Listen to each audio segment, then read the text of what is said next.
Bir siyahi gəlir xeymələr zəmdünə İzhar edir gəlmə Hüseyin bağrı qan ölür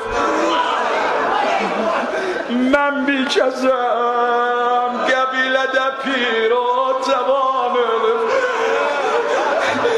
Qızlarımın diliyle çadırda yatırmışam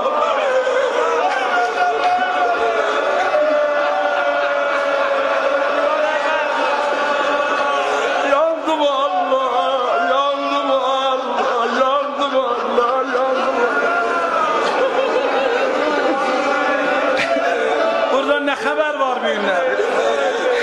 Kızlarımın diliyle çadırda yatırmışam Güllere yağlanırdı Gündüz bağıban ölüp